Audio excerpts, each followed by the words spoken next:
तो सांग मैंने बारीपदार यही नर्सरी आपण मैंने पाइपर 300 रु अधिक एक्जोटिक चारा गछ।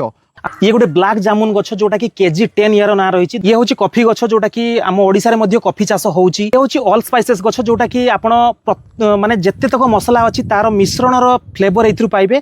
ये हूँ मिराकिल फ्रूट। यार फल आपण खाई जदि आपण लेंबू भी पाटे चिपुड़ी दउचंदी बा आपण जेकोसी खट्टा खाउचंदी बा पानी भी पिउचंदी ताहले ये आपण को मिठा ही लागिवो। ये हूँ चाइना 3 लिची जोटा कि बहुत ह्यूज अमाउंट फल दिए एवं बहुत मिठा दिए। यार मंजी मध्य टिके छोट आसे। ये गोटे ऑल टाइम चिकू जोटा कि सपेता बोली जानी समस्ते। ये गोटे लाली कदली गछ जोटा कि आपण माने जानिथिबे केरल रो गोटे बहुत भल भेराइटी कदली। ये पूरा लाली कलर आसीबो। इथरे आपनकर आयरन रो परसेंटेज अधिक रहिबो।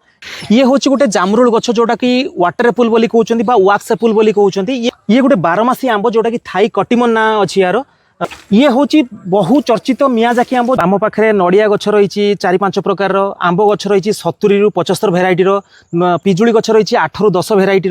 आम जदि देखा लिचु तार 4-5टा भेराइटी रही। जदि आम देखा थाईलैंड बरकोली तार 4-5टा भेराइटी रही। जदि आम देखा काजूर 2-3टा भेराइटी रही। अन्य जमी लेंबू है कि कमला है तार बहुत भल भल भेराइटी आम पाखे रोचे। बारीपदा बस स्टैंड आम रोचे 4 किलोमीटर। जदि आम मुर्गावाड़ी गुले देखा मुर्गावाड़ी गुलेरु देउली रोड रे ठीक 1 किलोमीटर जो आसवे बाँ साइड आमर बैनर लगी पाइबे। पाखापाखि जदि लोकेशन कहबी ताले ठीक 1 किलोमीटर जो होची सेठी गोटे टायर शोरूम टे मध्य अच्छी ता पाख देकी रास्ताटा आसिले जानीपारे। एवं जो माने जानिया चाहते प्रॉपर लोकेशन से माने हमको व्हाट्सएप करें। हाँ।